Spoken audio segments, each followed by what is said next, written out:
এইটা ভালো না? পিয়স আমার মালাটা কোথাও বেঁধে গেছে, দেখো তো। আমার থেকেও এখন ও বেশি ইম্পর্টেন্ট হয়ে গেছে। এই নাও, স্পেশাল তোমার জন্য। এবার হয়েছে স্পেশাল।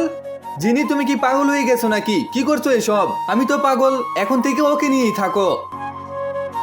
আমাকে দাঁড়িয়ে রেখেই আরেকজনের সাথে চ্যাট করছে। কি ভাবছিলে? ভাবছিলাম আজকে আমার জন্মদিন, তো পার্টি দিতে চেয়েছিলে। হাই জিনি। হ্যালো। তোমার বার্থডে, এজন্য আগেই উইশ করে দিলাম।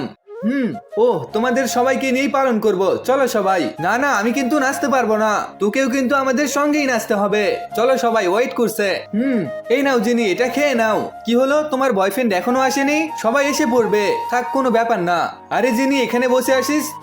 তুই মন খারাপ করেছিস নাকি? আমরা পালন করব তোর বার্থডে। একদম মন খারাপ করিস না, এই দেখ তোর জন্য কি এনেছি।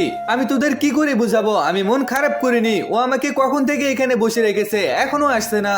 একবার আসতে দিয়ে ওকে মজা দেখিয়েই ছাড়বো। তারপর আমরা সবাই একটা খোলা মাঠে গিয়ে আমার বার্থডে পালন করছিলাম, তখন একটা ফোন আসে। তাই আমি একটা নাম্বার উঠানোর জন্য আমার বয়ফ্রেন্ডের ফোন নিয়ে যাই, আর তখনই আমার বয়ফ্রেন্ডের সমস্ত সত্য বেরিয়ে আসে। জিনি, চলে এসো, চলে এসো, চলে এসো। হ্যাঁ। কি হলো জেনে তোর? জিনি, গাইস তোমরা সবাই সাবস্ক্রাইব করে দাও।